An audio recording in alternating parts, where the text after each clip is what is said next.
In this video, I'm going to show you how you can easily reset your YouTube recommendations. Be sure to watch the video to the very end so you don't make any mistakes.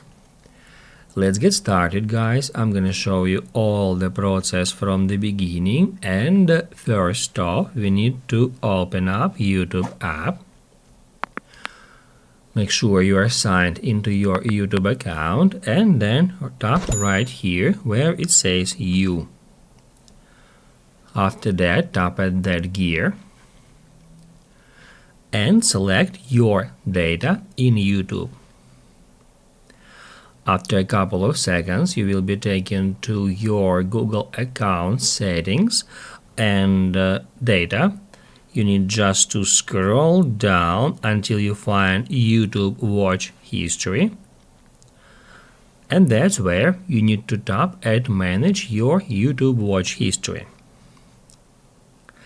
It will show you all the videos you watched on YouTube in chronological order.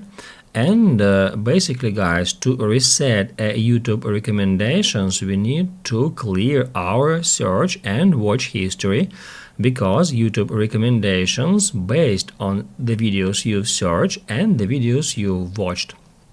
To delete your YouTube history, YouTube watch and search history, you can delete a particular watched videos from your history, or you can tap at delete and then select delete today, delete custom range, or delete all time. I'm gonna select delete all time, and then I'm gonna tap at delete.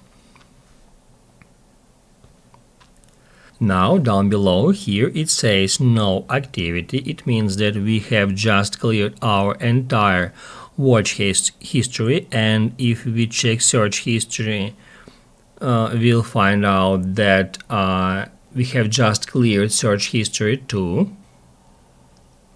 As you can see down below here, it says no activity as well.